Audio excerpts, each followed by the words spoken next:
주님께서 주신 말씀은 로마서 6장 1절부터 14절까지 말씀입니다.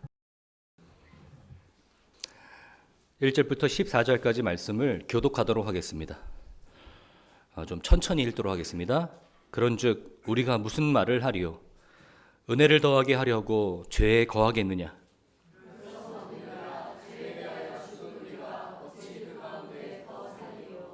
무릇 그리스도 예수와 합하여 침례를 받은 우리는 그의 죽으심과 합하여 침례를 받은 줄을 알지 못하느냐?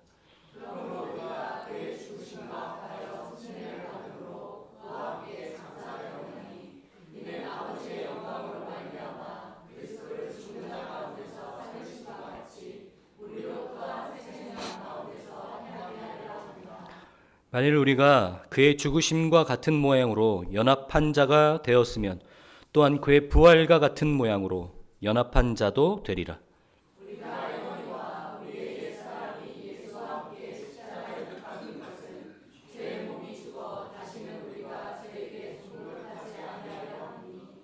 이는 죽은 자가 죄에서 벗어나 의롭다 하심을 얻었음이라.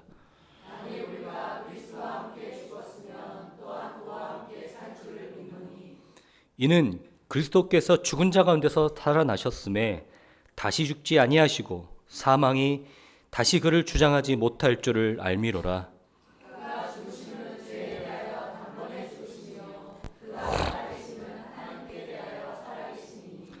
이와 같이 너희도 너희 자신을 죄에 대하여는 죽은 자요 그리스도 예수 안에서 하나님께 대하여는 살아있는 자로 여길지어다.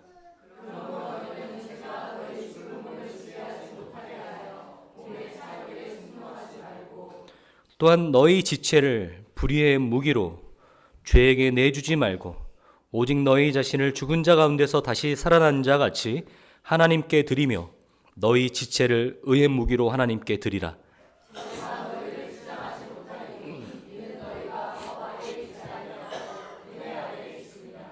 아멘.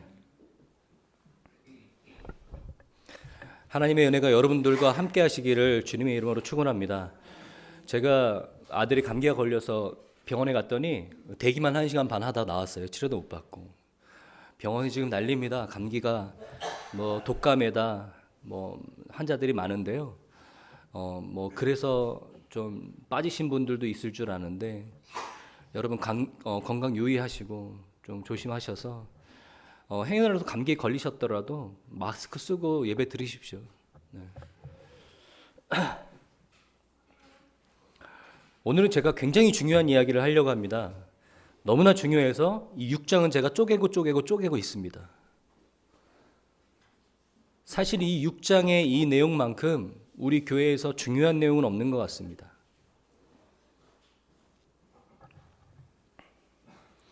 그런데 미리 말씀드리자면 여러분 좀 이상하게 들릴 것입니다.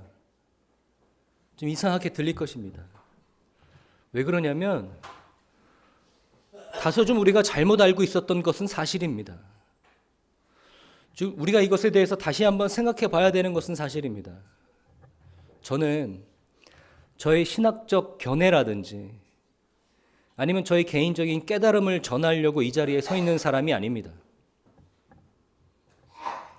성경에 하나님께서 뭐라고 말씀하셨는지 로마서를 쓴 바울은 무슨 이야기를 하고 싶었는지를 연구하고 알아내서 여러분들을 연결시키는 다리일 뿐입니다. 많은 목회자들, 많은 설교자들이 자기의 신학적인 견해와 주장, 개인의 깨달음을 가지고 설교할 때가 있습니다. 참으로 잘못된 것입니다. 아무리 진리를 전한다고 할지라도 그것은 설교자의 역할이 아닙니다. 특별히 오늘 이 6장 죄에 대해서 죽었다라는 것에 대해서 어떠한 저의 신학적인 견해도 들어가지 않고 오늘 로마서 6장만을 가지고 여러분에게 전달하고 있다는 것을 여러분 꼭 알아주시길 바랍니다.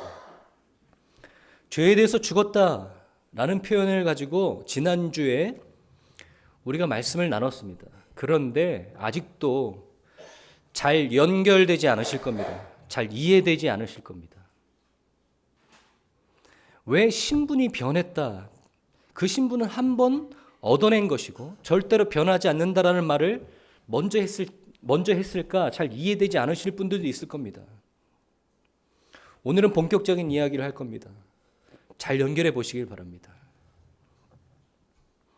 바울이 율법이 아니고 은혜다, 행위가 아니고 예수 그리스도의 십자가의 의다라고 복음을 전파하자 많은 행위주의자들, 유대인들, 행위로 신앙생활했던 사람들이 질문을 했습니다.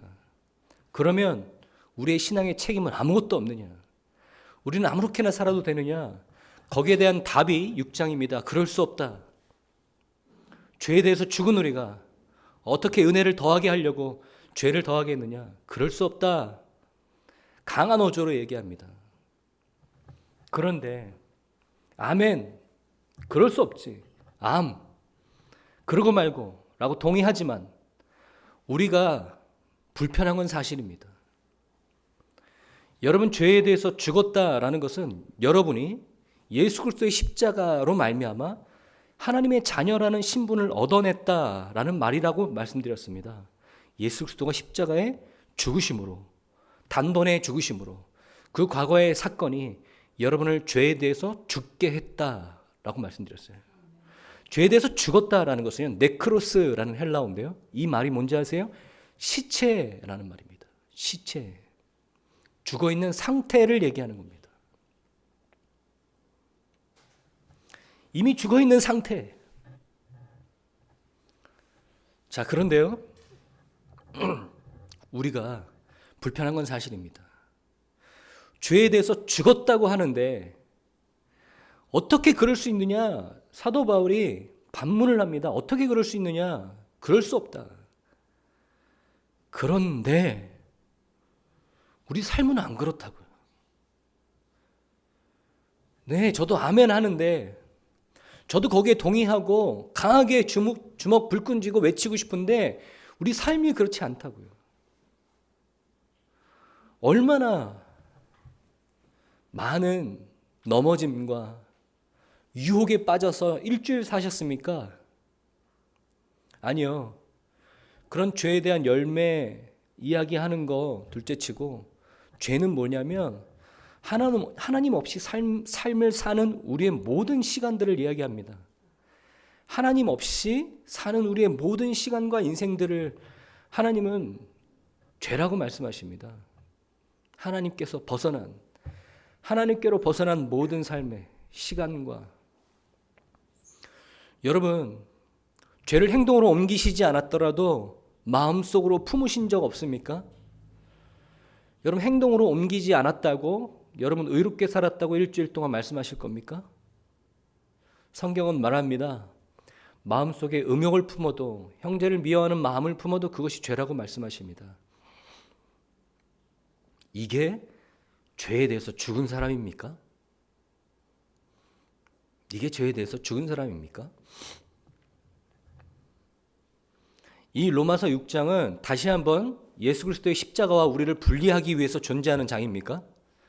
나는 아직 죄에 대해서 죽은 존재가 아니니까 예수 그리스도의 십자가와 상관없구나 라는 것을 중간 점검하고 우리를 떼어내기 위한 장입니까? 그렇지 않습니다. 잘 들어보십시오. 죄에 대해서 죽었다. 그것은 예수 그리스도가 우리를 위해서 십자가에 돌아가심으로 우리를 하나님의 자녀의 신분으로 옮겨 놓았다라는 말과 함께 그러면 우리의 삶은 여전히 죄가 도사리고 있는데 그것은 어떻게 할 것인가? 반드시 올바른 성경의 이해가 필요합니다. 여러분, 우리는 종종 이렇게 결단합니다. 나는 오늘도 죽겠어. 나는 오늘도 십자가에 내 정욕과 내 생각, 내 모든 계획들, 내 자아를 못 받겠다. 나는 죽을 것이다. 죽었다.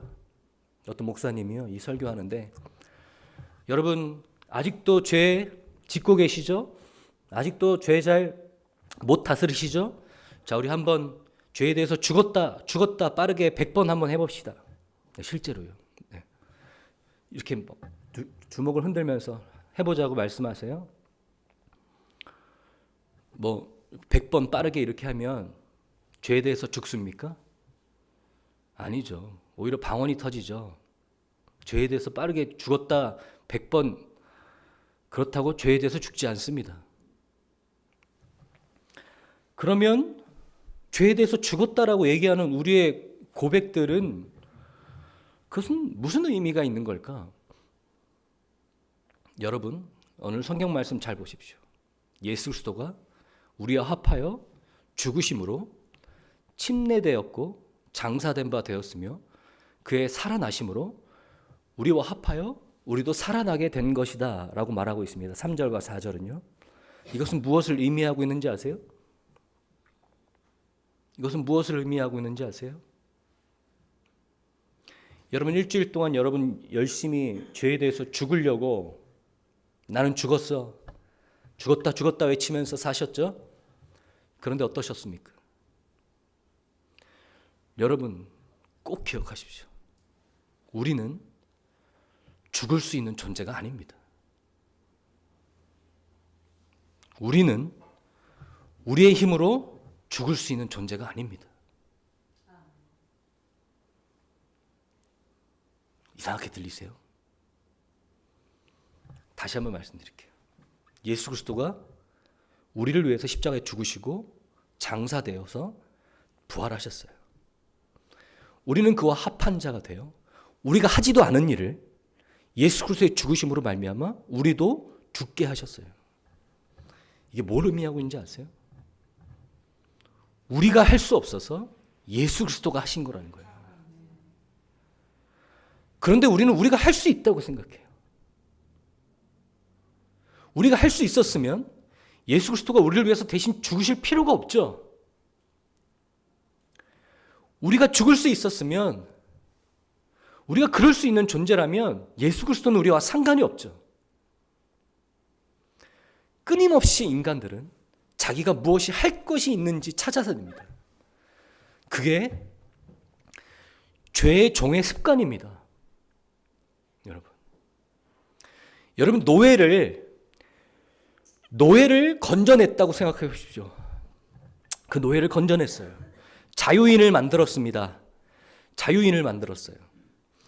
그지만 그 노예가 노예의 습성을 버리지 못하겠죠. 특히나 430년 동안 그 민족 자체가 노예였다면 노예 습성 버리지 쉽지 않겠죠. 그럼 그 노예 습성, 버리지 못하는 노예 습성 뭐가 있을까요? 땅바닥에 앉아서 밥 먹는 거요? 아무나 앉아서 자고 뭐 이러는 거요? 아니요. 그것보다 더 지독한 노예 습성이 뭔지 아세요? 공짜라고? 대가를 지불할 필요가 없다고? 그걸 못 받아들여요. 뭔가 나에게 얻어지는 것이 있다면, 보상이 있다면 내가 무엇을 해야 되는 것이라고 생각을 해요.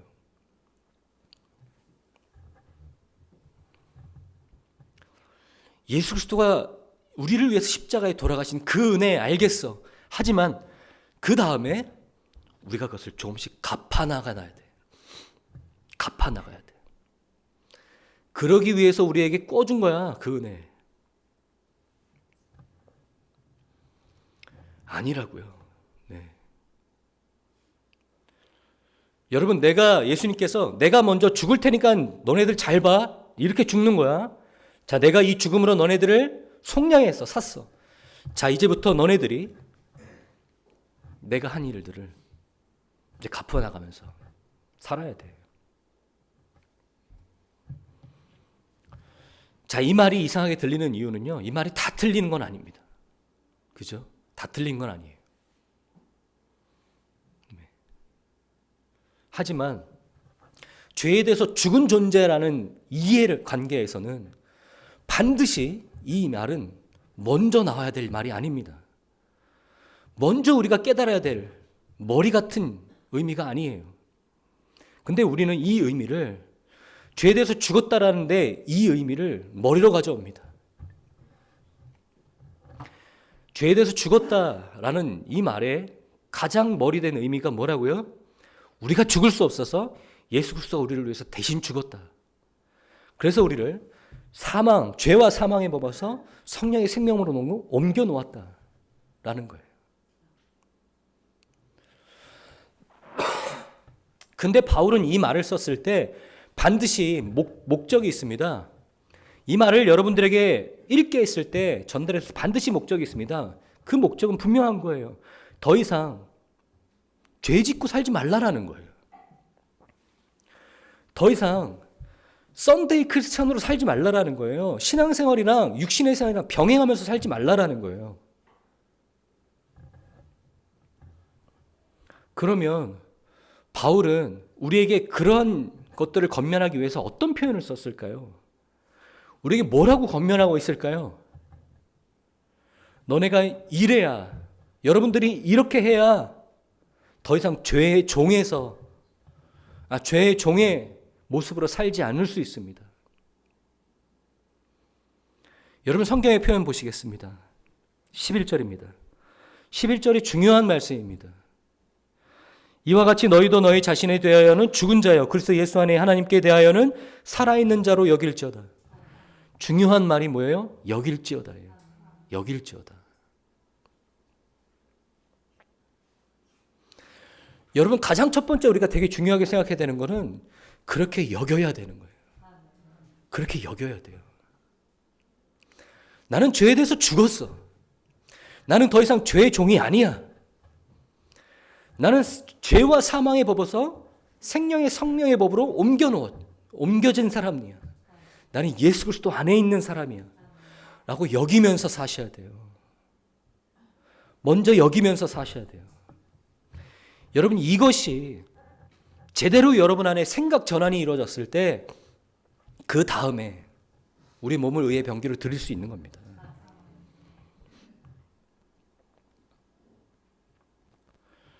그런데요.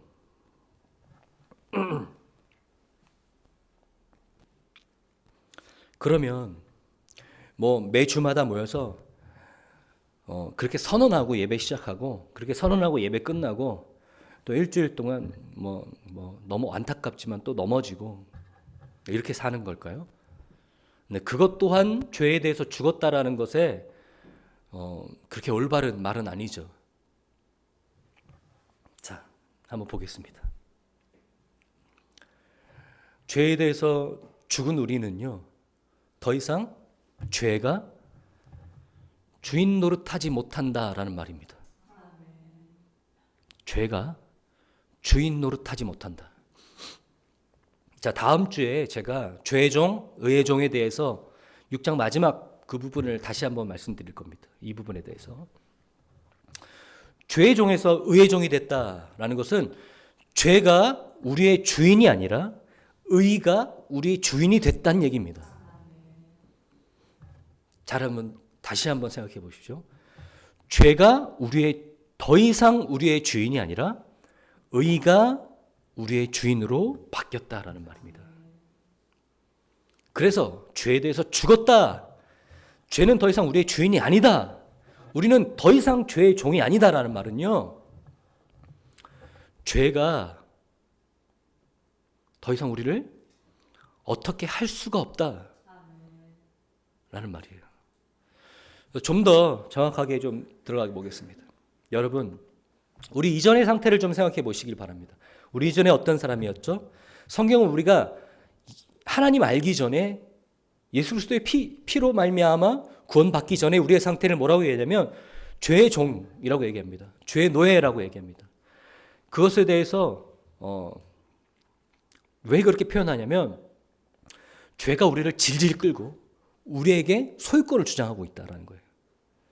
그럼 우리의 삶에서 어떻게 반영됩니까?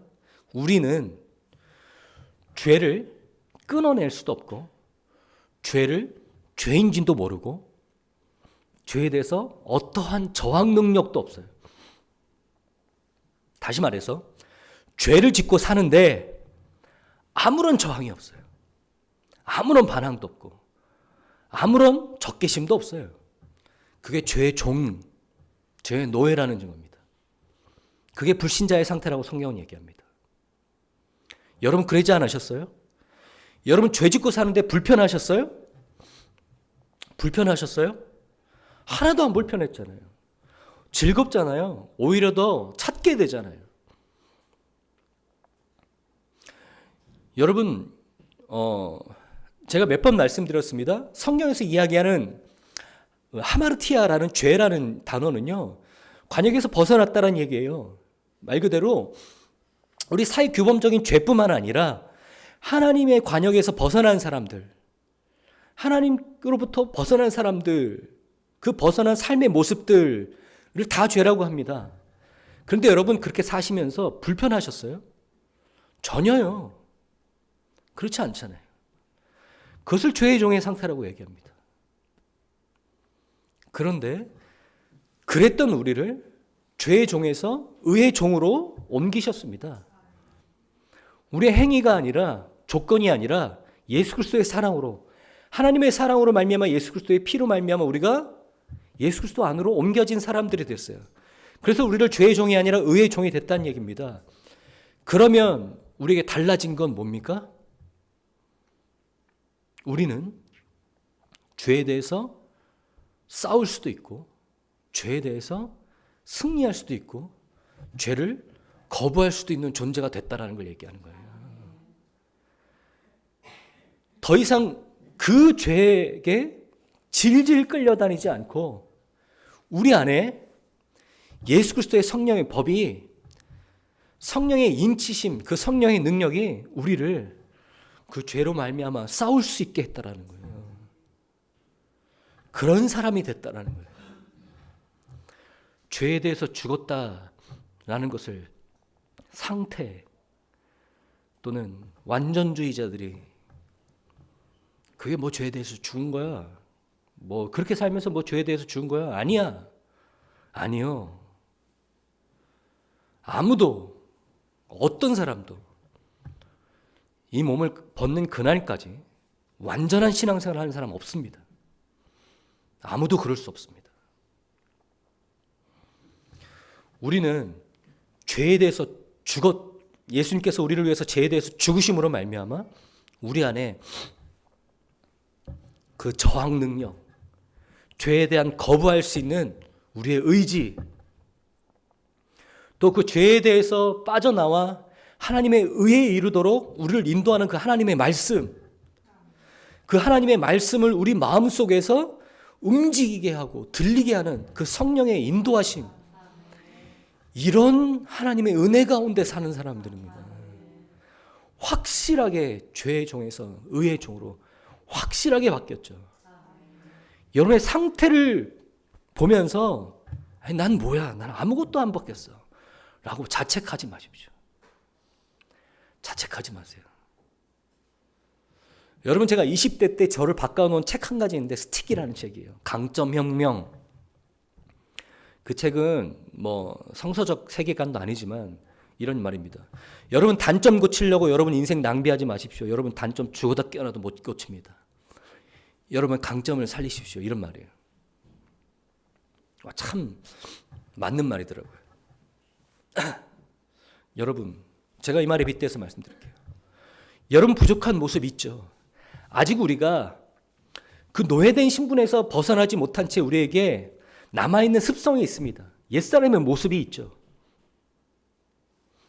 그런데 여러분 그거 주목하지 마시고 여러분 안에서 죄에 대해서 저항할 수 있고 하나님의 말씀에 대해서 반응할 수 있는 살아있는 생명력, 운동력, 성령의 인도하심, 거기에 주목하십시오. 여러분을 그 하나님의 거룩함으로 인도할 여러분의 신앙생활의 원동력은 바로 그것입니다. 여러분 스스로 채찍질하고 자책하는 게 여러분의 신앙생활의 원동력이 되어서는 안 돼요.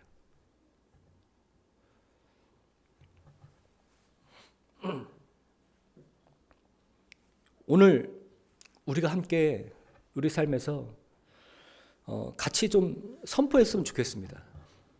나는 죄에 대해서 죽었어. 죄에 대해서 죽었어. 이 말은 아직 내 죄가 내 삶에서 모두 사라졌다라는 말은 아니야. 하지만 나는 죄와 싸울 수 있어. 나는 죄를 거부할 수 있어. 더 나아가 죄로 말미암아 승리할 수 있어. 이것은 예전의 내 모습과는 전혀 다른 모습이야. 이것은 예전에 나한테는 전혀 없었던 모습이야. 여러분 그것이 여러분 하나님의 자녀라는 증거, 죄에 대해서 죽었다라는 증거입니다. 여러분 그 성령의 인도하심, 여러분을 하나님의 형상으로 만드시는 그 하나님의 인도하심, 그거 붙잡고 오늘도 계속해서 전진하시는 하나님의 자녀가 되시기를 주님의 이름으로 축원합니다. 찬송가에 이런 구절이 있습니다. 십자가를 질 수 있나 주가 물어보실 때 죽기까지 따르오니 저리가 대답하였다. 4절에요. 이런 일 다 할 수 있나 주가 물어보실 때 용감한 자 옛날처럼 선뜻 대답하리라. 뭐라고 대답할까요? 제가 할 수 있습니다. 제가 죽을 수 있습니다가 아닙니다. 우리의 심령 주의 것이니 당신의 형상으로 만드소서. 네, 우리가 할 수 없습니다. 하나님께서 우리를 통해서 하실 일들입니다. 그래서 성령으로 인치셨습니다. 그래서 하나님께 은혜를 구하는 자리로 여러분 부르셨습니다. 내가 할 수 있다고 뻗대지 마십시오. 엎드려 울며 은혜를 구하는 신자 되십시오.